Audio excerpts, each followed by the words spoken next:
To be honest, I didn't want to make a Black Clover video last week. I was aware of how well received the chapter was, but personally I was underwhelmed.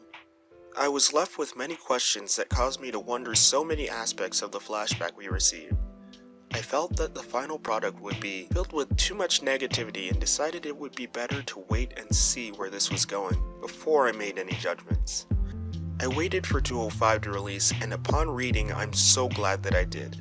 Of course, not all of my questions were answered, and some of my negativity persists, but at the end of the day, I feel a lot more confident about discussing and analyzing these chapters. Hello everyone, I'm Ozzy, and this is my Black Clover 204 and 205 chapter analysis. Chapter 204 begins 500 years into the past during the time of the first Magic Emperor. The premise of this flashback is welcomed. However, I have a major issue that I wasn't even aware of during my first read-through. A lot of time passes throughout this flashback, and not only are we not made aware of how much time has passed, but it is also more unclear than it should be as to how many times time skips forward. If we investigate deeply enough, we can determine that it is a minimum of a few months. But if you weren't paying attention, you could very well fall under the false pretense that this all takes place within a day or two. Tabata's blitz-like pacing is typically a welcome aspect of this manga, but within this context, I feel that it is more harmful than helpful. Negativity aside, it feels great to finally see the early Clover Kingdom. We see this flashback through the eyes of Secre, formerly known as Nero, and we learn that she was a noble during her time 500 years ago, and that nobles with perceivably weak or less useful magic are assigned as servants. Just an aside, nobles suck. I'd much rather be broke, and also I love sealing, locking, opening, and closing abilities, so I think this power is super awesome. Secre is assigned to the first Magic Emperor, Lumiere, whom we aren't aware whether he is or isn't the Magic Emperor yet, but we'll get there. Lumiere is not what I expected from the first Magic Emperor at all, and I enjoy this far more than a super serious, all-powerful mage. In a way, he reminds me of Julius. He's powerful and confident in his own abilities enough to commit his time towards breaking down the barriers upheld by his fellow nobles. It seems that Secre's magic was the breakthrough needed to make the next major step in his creation of magic tools, which he then utilizes to establish a strong relationship with the elf tribe. All of the pieces are coming together, for both Lumiere and the demon. It is later revealed that behind the scenes, the word magic demon has been utilizing this turn of events to further his plan of taking the body of an elf. Perhaps it was only me, but I came to realize, over the span of this flashback, that the word magic demon specifically wanted the elves. Humans were always a tool to him, and never an end goal.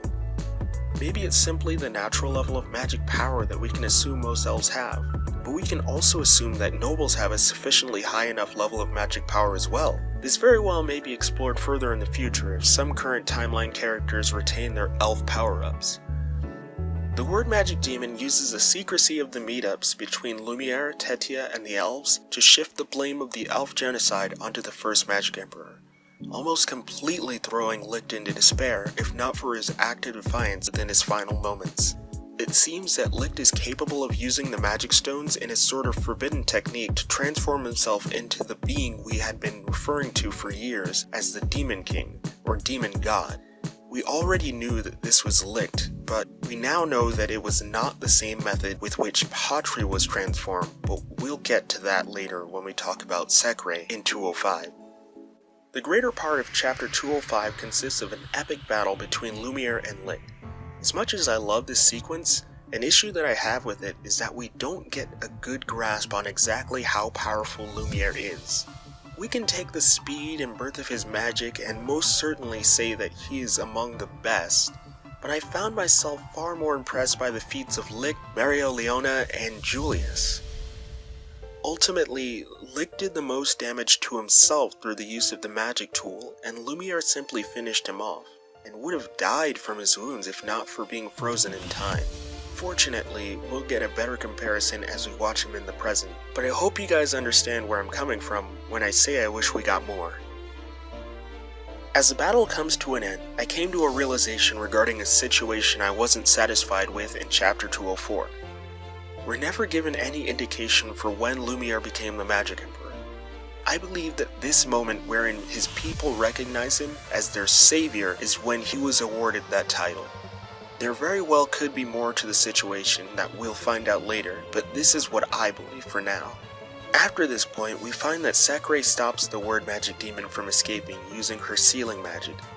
Secre utilizes the magic stones to amplify her power and as a consequence becomes something other than human, much like Licht.